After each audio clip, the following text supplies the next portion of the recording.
बिलोलीच्या शासकीय दवाखान्यातली भिंत कोसळली, प्रशासन झोपेत आहे काय? बिलोली येथील शासकीय दवाखान्यात भिंतीचा भाग अचानक कोसळल्याने खळबळ उडाली आहे.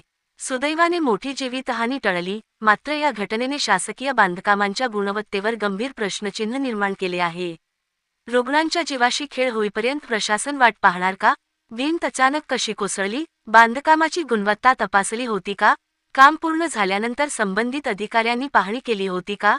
निकृष्ट काम झाले असेल तर त्याची जबाबदारी कोणाची? सरकारी दवाखाना म्हणजे नागरिकांच्या उपचाराचे ठिकाण.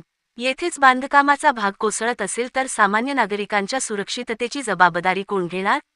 घटनेचे फोटो समोर आले असून प्रशासनाने तातडीने घटनास्थळी पाहणी करून संपूर्ण बांधकामाचे तांत्रिक ऑडिट करावे, दोषी आढळल्यास संबंधित ठेकेदार व अधिकाऱ्यांवर कारवाई करावी, अशी मागणी होत आहे. आज भिंत पडली, उद्या एखाद्याचा जीव गेला तर त्याची जबाबदारी कोणाची? अनर्थ घडल्यानंतर चौकशी करण्यापेक्षा प्रशासनाने आत्ताच जागे होऊन कारवाई करावी, अशी संतप्त भावना नागरिकांमधून व्यक्त होत आहे. कॅमेरामॅन सूरज काबळेसह संजय कुमार बिलोलीकर, महाराष्ट्र टीव्ही 9. सवाल जनतेचा, जाब प्रशासनाचा.